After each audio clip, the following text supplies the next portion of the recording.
Mutual ফান্ডে এসডব্লিউপি করতে চাই, কোন ফান্ডে করব? অনেকেই এই প্রশ্নের উত্তর জানতে চেয়েছেন, বিশেষ করে তারা যারা সদ্য রিটায়ারমেন্ট নিয়েছেন বা আগামী দিনেতে রিটায়ারমেন্ট নিতে চলেছেন। তাদের প্ল্যান, তারা একটা লামসাম টাকা মিউচুয়াল ফান্ডে ইনভেস্ট করবেন, তারপর সেইখান থেকে প্রতি মাসে মাসে টাকা তুলতে থাকবেন। তো কোন ফান্ডে তারা ইনভেস্ট করবেন, এই প্রশ্নের উত্তর তো দেব, কিন্তু তার আগে জেনে নেওয়া দরকার যে এসডব্লিউপিটা কিভাবে কাজ করে। এটা জানা এই জন্যই জরুরি যে যদি আপনি বুঝে যান যে এসডব্লিউপিটা কিভাবে কাজ করছে, তাহলে আপনি নিজেই সিলেক্ট করে নিতে পারবেন যে কোন ফান্ডটা আপনার জন্য সুটেবল হবে। তো প্রথমে আমরা জেনে নিই যে এসডব্লিউপি কিভাবে কাজ করে। দেখুন, এসডব্লিউপির পুরো নাম হচ্ছে সিস্টেমেটিক উইথড্রল প্ল্যান। এখানে কি হয়, এখানে আপনি একটা লামসাম টাকা মিউচুয়াল ফান্ডেতে জমা করেন। এবার মিউচুয়াল ফান্ডেতে সেই জমা টাকা দিয়ে আপনি ওই মিউচুয়াল ফান্ডের কিছু ইউনিট কিনে নেন। যেদিন কিনছেন সেই সময়তে তার যে এনএভি আছে সেই হিসেব করে আপনি মিউচুয়াল ফান্ডের ইউনিট পেয়ে যাবেন। তারপর কিছু সময় পরে, জেনারেলি 1 বছর পরে, প্রতি মাসে মাসে সেই ইউনিট থেকে কিছু কিছু বিক্রি করে আপনি টাকা পেতে থাকবেন। জাস্ট আপনাকে একটা প্র্যাকটিক্যাল এক্সাম্পল দিয়ে বোঝাই, তাহলে বুঝতে সুবিধে হবে। মনে করুন আপনি মিউচুয়াল ফান্ডে 10 লাখ টাকা ইনভেস্ট করলেন, কোনো একটা ফান্ডে করলেন, যেই ফান্ডের বর্তমানে এনএভি হচ্ছে 20 টাকা। তাহলে আপনি যে 10 লাখ টাকা দিলেন, সেই 10 লাখ টাকা দিয়ে ওই ফান্ডে আপনি কতগুলো ইউনিট পেলেন? 10 লাখ ডিভাইড বাই 20, মানে টোটাল 50,000 ইউনিট আপনি ওই ফান্ডের পেয়ে গেলেন। তারপর 1 বছর ওয়েট করলেন। এই 1 বছর ওয়েট এই জন্যই করা হয় যে মিউচুয়াল ফান্ড থেকে যে লাভটা হয় সেটা তো ক্যাপিটাল গেন হিসেবে ধরা হয়। এইবার 1 বছরের আগে যদি আমি ইউনিট বিক্রি করি এবং সেখান থেকে লাভ পাই, তাহলে সেটা আমার শর্ট টার্ম ক্যাপিটাল গেন হয়ে যাবে। আর আপনারা জানেনই যে শর্ট টার্ম ক্যাপিটাল গেনের উপর যে ট্যাক্স দিতে হয় সেটা আপনাকে দিতেই হবে। লং টার্ম ক্যাপিটাল গেনে কি হয় যে 1,25,000 টাকা পর্যন্ত বছরে ছাড় পাওয়া যায় গেনটা, কিন্তু শর্ট টার্মে তো কোনো ছাড় নেই। তো সেইটাকে অ্যাভয়েড করার জন্য, এই শর্ট টার্ম ক্যাপিটাল গেনটাকে অ্যাভয়েড করার জন্য জেনারেলি 1 বছর থেকে স্টার্ট হয়। তো 1 বছর পর থেকে আপনি ইনস্ট্রাকশন দিয়ে রাখলেন যে আপনি প্রতি মাসে 6,000 টাকা করে এই মিউচুয়াল ফান্ড থেকে তুলবেন। এইবার কি হলো যে 1 বছর পার হয়ে গেছে। এইবার এখন বর্তমানে যে মিউচুয়াল ফান্ডে ইনভেস্ট করেছিলেন তার এনএভি বেড়ে গেছে। ধরে নিলাম তার এখন এনএভি হয়ে গেছে 22 টাকা। এইবার প্রথম মাসে আপনাকে যে 6,000 টাকা দেব, সেই টাকাটা কোত্থেকে দেব? আপনার যে ওই 50,000 ইউনিট আছে, সেই 50,000 ইউনিটকে বেচেই দেয়া হবে। তো যেদিন আমি দিয়ে রেখেছি এসডব্লিউপির ডেটটা, তার 1 দিন বা 2 দিন আগে ওরা মিউচুয়াল ফান্ড ইউনিটটা বিক্রি করবে। এইবার আপনাকে যদি 6,000 টাকা দিতে হয়, তাহলে তাদের কতগুলো মিউচুয়াল ফান্ড ইউনিট বিক্রি করতে হবে? 6,000 ডিভাইড বাই একটা ইউনিটের এখন দাম, এখন একটা ইউনিটের দাম 22 টাকা। তাহলে সেটা ক্যালকুলেশন হয়ে কত আসছে? 272.72 অ্যাপ্রক্সিমেট। তাহলে 272.72টা ইউনিট বিক্রি হয়ে গেল, আপনি 6,000 টাকা পেয়ে গেলেন, কিন্তু আপনার ব্যালেন্স ইউনিট কমে গেল। 50,000 ইউনিট ছিল, এখন আপনার কাছে থাকছে 5,000 মাইনাস 272.72, তাহলে সেটা ক্যালকুলেশন হয়ে আসছে 49,757.27 মতন। তো এই ইউনিটটা আপনার এখন আছে। এইবার পরের মাসে আবার আপনাকে 6,000 টাকা দিতে হবে। এইবার তাহলে পরের মাসে তো আপনাকে ওই ইউনিট বিক্রি করতে হবে। এবার পরের মাসে কতগুলো ইউনিট বিক্রি করতে হবে সেটা ডিপেন্ড করছে যে পরের মাসে ওর এনএভি কত আছে। আমি ধরে নিলাম যে পরের মাসে তার এনএভি আরেকটু বেড়ে গেছে, তাহলে এএমসি যারা, তাদেরকে আপনার কতগুলো ইউনিট রিডিম করতে হবে? 6,000 ডিভাইড বাই 22.5। সেটা যদি আমি ক্যালকুলেশন করি তাহলে আসছে 266.667। তাহলে এই ইউনিটগুলো আপনার যে টোটাল ইউনিট ছিল সেইখান থেকে মাইনাস হয়ে গেল, আপনি টাকা পেলেন, কিন্তু আপনার কিছু ইউনিট আরও কমে গেল। এইবার তাহলে আমার এখন 2 মাসের শেষে ব্যালেন্স ইউনিট কত রইল? আমার আগেই ছিল 49,727.27, সেইখান থেকে আরও 266.667 মাইনাস করে দিলাম, সেখানে আসছে 49,460.60। আমি জাস্ট 2 ডিজিটেতে হিসেবগুলো করছি। এইবার থার্ড মাস আসছে, তৃতীয় মাসেও আপনার 6,000 টাকা নিতে হবে। সেই সময়তে আমি ধরলাম যে আপনার এনএভি হয়ে গেছে 23 টাকা, মানে আমি কন্টিনিউয়াসলি ধরে নিচ্ছি যে মিউচুয়াল ফান্ডের এনএভি বাড়ছে আস্তে আস্তে। তাহলে সেই মাসের জন্য মিউচুয়াল ফান্ডকে কতগুলো ইউনিট রিডিম করতে হবে? 6,000 ডিভাইড বাই 23, সেটা কত আসছে? 260.869। তাহলে তৃতীয় মাসের শেষে আপনার ব্যালেন্স ইউনিট কতগুলো পড়ে রইল? ব্যালেন্স ইউনিট আপনার পড়ে থাকছে, আগের মাসে ছিল 49,460.60, সেখান থেকে আরও 260.896 মাইনাস করে দিলাম, তাহলে পড়ে থাকছে 49,199.73। তো এই ইউনিট পড়ে থাকছে। এইবার যদি আমি দেখি যে তৃতীয় মাসের শেষে আমার টোটাল অ্যামাউন্ট কত আছে মিউচুয়াল ফান্ডে, সেটা আমি কিভাবে হিসেব করব? যে যতগুলো ইউনিট পড়ে আছে সেইটাকে সেই মাসের এনএভি দিয়ে গুণ করব। তাহলে সেই মাসের এনএভি হচ্ছে 23 টাকা, আর আমার টোটাল ইউনিট ছিল 49,199.735, তো সেটাকে গুণ করলে আসছে 11,31,593.91। তাহলে আপনি ব্যাপারটা বুঝুন এসডব্লিউপিতে কাজটা কিভাবে হচ্ছে, যে প্রতি মাসে মাসে আমি যে ইউনিটগুলো কিনেছি সেখান থেকে কিছু কিছু করে কমছে, কিন্তু তারপরেতেও আমার টোটাল ইনভেস্টমেন্টের অ্যামাউন্টটা কমেনি এই কারণের জন্যই যে এনএভি বাড়ছে। তৃতীয় মাসের শেষে আমার এনএভি যেহেতু বেশি আছে, ইউনিট কম থাকা সত্ত্বেও আমার এখনও 11,31,000 টাকা পড়ে আছে, আমি 10 লাখ টাকা জমা করেছিলাম। তো এইটা হচ্ছে এসডব্লিউপি। কিন্তু এখানে একটা জিনিস দেখার, সেটা কি, এতক্ষণ ধরে আমি যে হিসেবটা করলাম প্রতি মাসে এনএভি বেড়েই চলেছে এইটাই ধরেছি, কিন্তু যখন আপনি মিউচুয়াল ফান্ডে ইনভেস্ট করবেন তখন সবসময় কি আপনার এনএভি বাড়বে? এমনও তো হতে পারে এনএভি কমে যাবে, এবং সেটা খুব হওয়া সম্ভব, বিশেষ করে যদি ইকুইটি মিউচুয়াল ফান্ড হয়। ধরুন বর্তমান সময়তেই গত 2 মাস আগে প্রায় 85,000-এর মতো সেন্সেক্স হয়ে গেছিল। মনে করুন সেই সময়তে কোনো একজন ব্যক্তি এই 10 লাখ টাকা লামসাম করেছিলেন। এবার এখন দেখুন সেই সেন্সেক্সই 80 থেকে 81,000 টাকার রেঞ্জে চলে গেছে, মানে 5% ক্যাপিটাল ডাউন হয়ে গেছে। তো এই অবস্থাতে আপনার কি হবে, যদি এসডব্লিউপি কন্টিনিউ করেন, এমনিতেই তো সেন্সেক্স কম আছে বলে আপনার মার্কেট ভ্যালু কম, এনএভি কম, তার উপরে প্রতি মাসে আপনি টাকা তুলছেন বলে আপনাকে বেশি বেশি করে ইউনিট বিক্রি করে দিতে হবে, কারণ আপনার এখন প্রতিটা ইউনিটের দাম তো কম। তো আপনার এসডব্লিউপির টাকা জোগানোর জন্য আরও বেশি করে ইউনিট বিক্রি হবে। চলুন এই ব্যাপারটাও একটা এক্সাম্পল দিয়েই দেখাই। আমার যে আগের এক্সাম্পলটা ছিল সেটাকেই নিলাম, যে আপনার 10 লাখ টাকা দিয়ে 50,000 ইউনিট আছে। এইবার 1 বছর পরে আপনার এনএভি বাড়ার জায়গায় কমে গেছে। প্রথম মাসেতে আপনি দেখলেন যে এনএভি হয়ে গেছে 19.5। তাহলে আপনার ওই 6,000 টাকা পেতে গেলে আপনার কতগুলো ইউনিট বিক্রি হবে? 6,000 ডিভাইড বাই 19.5, 307.69। এটা গেল প্রথম মাস। তাহলে আপনার ইউনিট কমে গেছে 5,000 থেকে 307.69 ইউনিট মাইনাস হয়ে গেছে।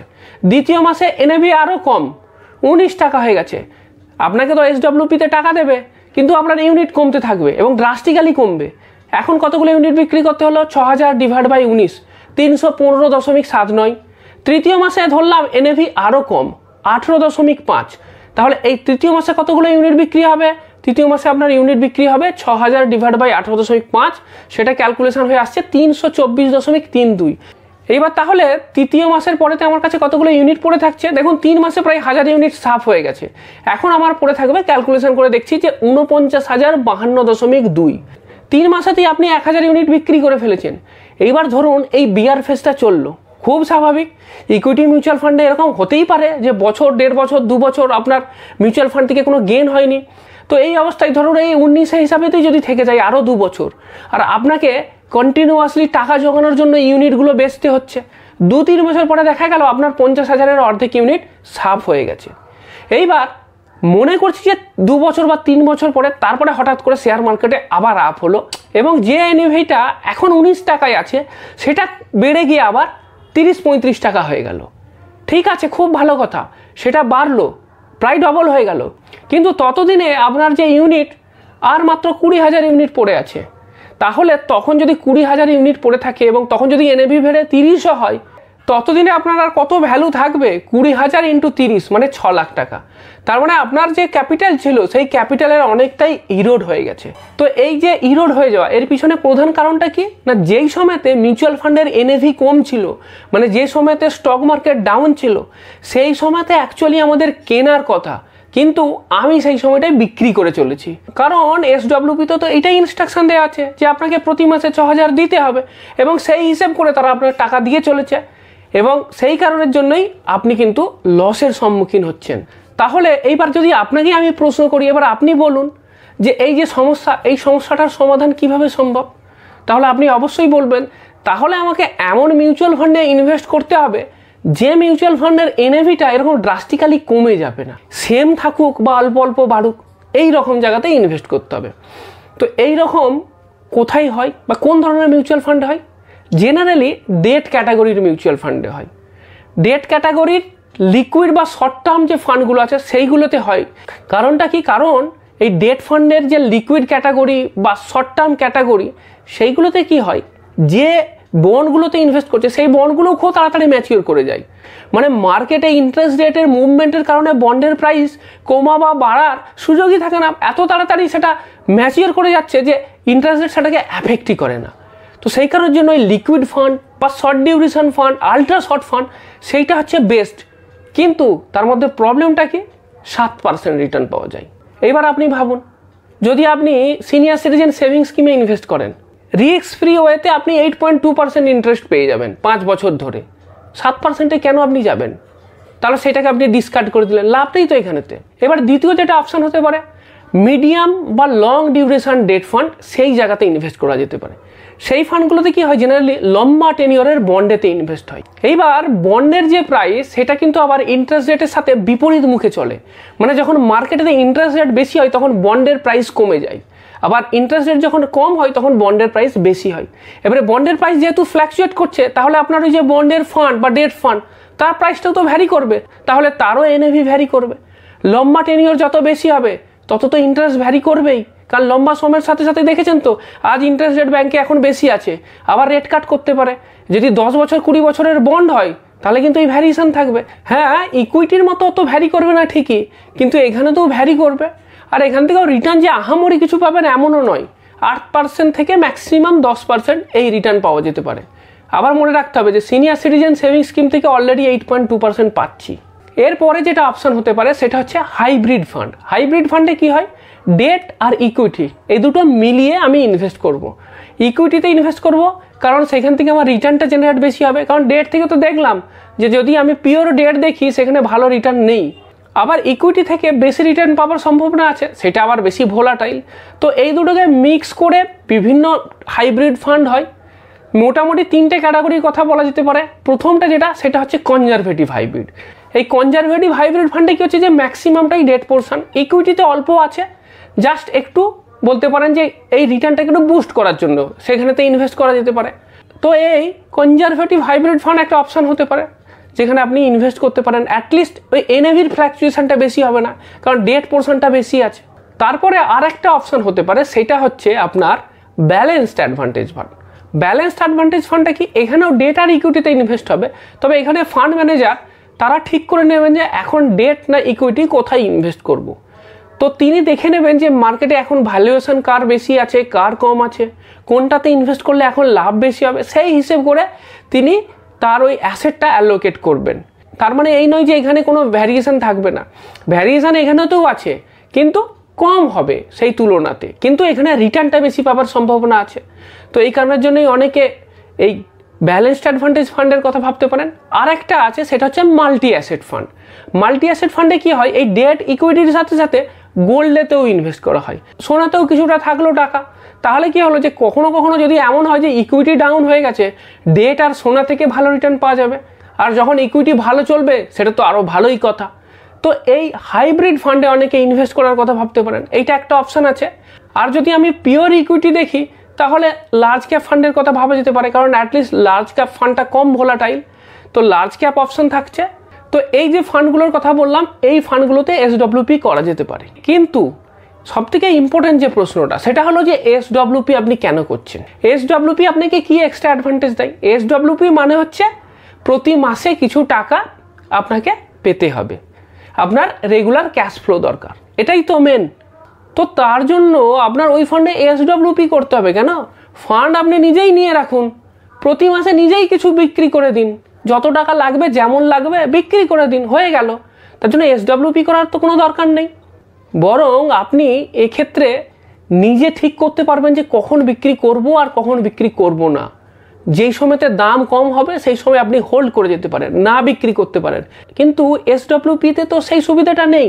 তো সেই কারণের জন্য যদি আপনি আমাকে জিজ্ঞাসা করেন, আমি যদি একটু হলিস্টিক ওয়েতে আপনার এই সমস্যাটার সমাধান করি, তাহলে বলবো যে এরকম এসডব্লিউপি না করে আপনি বরং একটা প্ল্যানিং করুন। সেটা এরকম যে আমার রেগুলার ক্যাশ ফ্লো দরকার, রিটায়ারমেন্ট পরবর্তী কত টাকা দরকার প্রতি মাসে, সেটা আপনি হিসেব করে নেবেন যে আমার ধরুন মাসে 10 বা 20,000 টাকা আমার রেগুলার ক্যাশ ফ্লো দরকার, যেটা সম্বন্ধে কোনো কম্প্রোমাইজ হবে না, এগুলো আমার লাগবেই লাগবে। তো যেটা আমার ফিক্সড লাগবেই লাগবে সেইগুলো আমি এরকম ইকুইটির উপর ভরসা করে বা ইকুইটি মিউচুয়াল ফান্ডের উপর ভরসা করে চলতে পারি না। সেইখানে আমার জন্য বেস্ট বন্ধু হচ্ছে ডেট প্রোডাক্ট, মানে যেখান থেকে আমি একদম ফিক্সড রিটার্ন পাবো। সিনিয়র সিটিজেন হলে সিনিয়র সিটিজেন সেভিংস স্কিমে ইনভেস্ট করুন, আর যদি সিনিয়র সিটিজেন না হন পোস্ট অফিসের MIS করুন। এইখানেতে আপনি ফিক্সড ইন্টারেস্টটা পাবেন এবং সেই ইন্টারেস্টটা আপনার আসবে, ক্যাপিটাল রিডিউস হয়ে যাওয়ার কোনো সম্ভাবনা নেই। তো আমার রেগুলার ইনকামের জন্য এইটা রইল। এবার 2 নম্বর স্টেপ, কিছু এমার্জেন্সি টাকার দরকার হতেই পারে, মেডিকেল যখন তখন লাগতে পারে, বিশেষ করে সিনিয়র সিটিজেনদের জন্য। তো আমার যে একটা লামসাম টাকার দরকার হতে পারে যখন তখন এমার্জেন্সিতে, তার জন্য আমি শর্ট টার্মের FD করব। বর্তমান সময়েতে বিভিন্ন বেসরকারি ব্যাংক বলুন, সরকারি ব্যাংক বলুন, খুব অ্যাট্রাকটিভ ইন্টারেস্ট দিচ্ছে, বিশেষ করে স্পেশাল ফিক্সড ডিপোজিটগুলো। দেখবেন ওটা ঠিক 1 বছর হয় না, দেখবেন হয়তো 340 দিন, 420 দিন বা এইরকম টাইমের হয়। তো এইগুলো যেগুলো স্পেশাল ফিক্সড ডিপোজিট, এইগুলোতে দেখছি সিনিয়র সিটিজেনদের তো 8 থেকে 9% পর্যন্ত ইন্টারেস্ট আছে। গভর্নমেন্ট ব্যাংকে গেলেও প্রায় 7.5% মতো ইন্টারেস্ট আপনি পেয়েই যাবেন। তো এইরকম ফিক্সড ডিপোজিটেতে 2-4 লাখ টাকা ইনভেস্ট করে রাখুন। এরপরে যেটা পড়ে রইলো সেটা খুব ইম্পর্টেন্ট, আমি জানি এইটাই আপনার প্রশ্ন আসবে। সব ঠিক আছে, কিন্তু ইনফ্লেশনের হাত থেকে কিভাবে বাঁচবো? মিউচুয়াল ফান্ডে তো এই জন্যই ইনভেস্ট করতে চাই। করবেন, আমি মানা তো করছি না, আপনি মিউচুয়াল ফান্ডে ইনভেস্ট করুন, এই ফান্ডগুলোতেই করুন, কিন্তু SWP রুট দিয়ে নয়। আপনি নর্মাল গ্রোথ অপশানেতে ডাইরেক্ট প্ল্যান হলে সব থেকে বেস্ট, ডাইরেক্ট গ্রোথ অপশানেতে এই মিউচুয়াল ফান্ডগুলোতে ইনভেস্ট করুন কিছু টাকা, এবং সেইটা ওয়েট করে যান। যখন দেখবেন আপনার বেশ ভালো একটা রিটার্ন এসে গেছে, তখন কিছু ইউনিট এককালীন বিক্রি করে দিলেন, সেই টাকাটা আপনি আবার জমা রেখে দিলেন আপনার ফিক্সড জায়গাতে। তারপরে বাকি টাকাটা পড়ে রইল, যখন খারাপ সময় আসবে বা যখন মার্কেট ডাউন থাকবে তখন চেষ্টা করবেন আরও কিছু টাকা ওইখানে ইনভেস্ট করে আরও কিছু ইউনিট কিনে নিতে। আবার যখন মার্কেট আপ হবে তখন আবার কিছু ইউনিট বিক্রি করে দেবেন। এইভাবে আপনার যে টোটাল ওয়েলথ সেটা বাড়তে থাকবে, এবং এদিকে আপনার যে ফিক্সড রিটার্ন ইনস্ট্রুমেন্টটা আছে সেইখান থেকে কিন্তু আপনার রেগুলার ক্যাশ ফ্লোটা আসতে থাকবে। তো এইভাবে যদি আপনি প্ল্যানিং করেন, SWPর থেকে অনেক ভালো আপনি প্ল্যানিং করতে পারবেন।